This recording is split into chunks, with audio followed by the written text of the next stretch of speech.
Hey there, YouTube. So today I actually want to talk about my 1 year kind of review of this car. It actually has been a year since I've owned this one. And I remember I was doing this a year ago when I had owned my previous one. However, the previous one was a lot more problematic. However, this one's getting up there. So we'll talk about some of the problems that it's had and ultimately some adjustments that have had to be worked on in this car. And we'll talk about how it overall is driving and ultimately if it's kind of worth it to get it or if it's just kind of like one of those things where you just want to rent it and then call it a day. So the first thing I'll talk about are the issues that I've particularly had with this car. Granted, it's not every car that does have this problem, but mine seems to be like the king of the TSBs. So like mine was the model car apparently when the technical service bulletins came out. So the first thing that I had an issue with was at 500 miles, my thermostat actually got stuck open. Luckily it was open, not closed, so the engine was just underheated. However, that can actually crack the block, so you want to get that fixed pretty quickly. And the dealership at first thought it was a software issue, but I was never throwing a check engine light. So they replaced the thermostat, and then 4 months later, of course, they get the check engine light for the thermostat, and then they ended up doing a software update, and everything was pretty much fine. The next thing I started having issues with was the right-hand turn noise that becomes very common on this car. I actually had both issues. I had to get the strut replaced the first time, and the second time I had to get the motor mount on the right hand side replaced. Now the United States had not come out with a TSB yet for the motor mount, however Canada did. So when I showed it to my dealership, I was like, hey, this is very common, this is a noise that I'm hearing. They ended up replacing it under goodwill, and then they had to replace it again because it failed 2,000 miles later, and it started making the same exact noise. Now, the motor mount so far is good. Now that it's dropping down into the 50s and 40s, I'm not hearing much noise from them, so I think we should be okay. But then again, the distrust is kind of going up there a little bit. The suspension on this car does creak a bit on right turns. It always has, but I noticed it's getting a little bit worse, and even when I turn the wheel some, not when I'm moving, it won't do it when I'm still, but it does tend to creak a little bit when going into undulations, but it's not as bad as my previous Elantra where like I was making a bunch of suspension racket. On this car, I've also had the engine software Reflash just because there were known issues with it misfiring, and so I was just like, guys, I am the king of TSBs, like just do it. And so they did, and everything has been pretty good since. Overall, the car is not a bad vehicle. I've only had issues that are annoying. I haven't had many issues in terms of drivability problems, but they can get a little bit aggravating because you buy a car brand new not to have these issues, then you end up having these issues anyway, and it really irks me. So definitely may not purchase this again. Probably not even a Hyundai again. I may want to go back to Honda, but it's not a bad car, and it's actually been pretty reliable for the problems that it has had in the past. So with that, those are all of the issues that I've had particularly with this car. However, I could see more coming eventually. Parts will wear, but hopefully this is wear stuff and not warranty stuff that I need to continuously do on it. Now, let's talk about some comparisons here. I've actually had both the 15 and the 18 Elantra, and although the 15 was good and it had somewhat of an elegant drive, this one surpasses it by a long shot. There are a lot of things on this car that the other one doesn't have, and the way this one drives ultimately is a lot better. Now, the engine in both has actually got sufficient power for acceleration. As you can see, I'm not really pushing this one too hard. I didn't really have to push the last one too hard. However, I did notice that the engine on this one's a little bit quieter.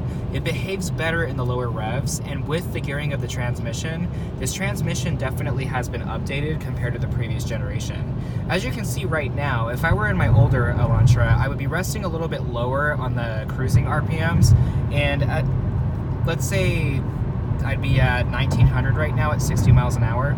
On this one, I'm actually a little bit higher, and I think Hyundai did this as an improvement to the previous generation, because the previous generation actually would need to downshift just for the slightest bit of acceleration, and if you were going up a hill, forget it. You actually needed to go down 2 gears in order for it to actually get sufficient acceleration.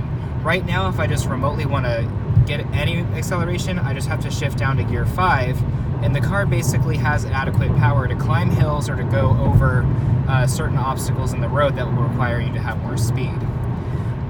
Also, I noticed that the transmission on this one is a lot firmer than the previous generation.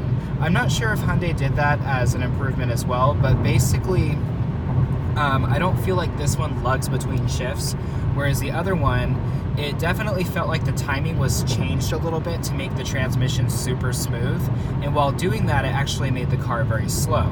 Now in this car, I noticed that whenever I do accelerate harder, it shifts a lot quicker and it's a little bit firmer, so I'm assuming that it was a change made for this particular model. In terms of its actual feel, the car is very... I don't want to say verbal because you can't hear it, but this car basically will communicate with you, versus the other one, it seemed like they tried to artificially make it so that way the car would kind of do its own thing. This one, it actually feels very engaged. On the previous generation, the steering wheel was so artificially heavy that you kind of had to fight with it sometimes in order to actually get somewhere or to really get change directions. And this one, not so much. It feels a lot smoother. I'm actually able to turn gradually rather than turn abruptly, and ultimately it just feels a lot smoother. This car also has more of a relaxed feel compared to the previous one. Although it did look a little bit sportier in the past, I think this one's kind of passing for elegance, and it really does show in its behaviors. For one, the suspension's a lot softer. Now, it's not the smoothest of suspensions, it's not, you know, like a Honda or a Toyota Camry, but it is smooth enough to where you don't feel like you're hitting everything in the road with such force. It actually absorbs the road obstacles a lot better than the previous generation, and the previous generation I thought was a lot noisier and a lot more impactful than this one. This one doesn't feel like you're impacting everything in the road. It actually is a nice drive. It's smooth. The road noise, I think, is quieter. But then again, I've come from a Honda Accord as my first car, and nothing can beat that in terms of road noise. Like, that car was the loudest freaking car in the road. You can hear it hit everything. So I'm kind of spoiled with these newer cars with the reduced road noise from the tires.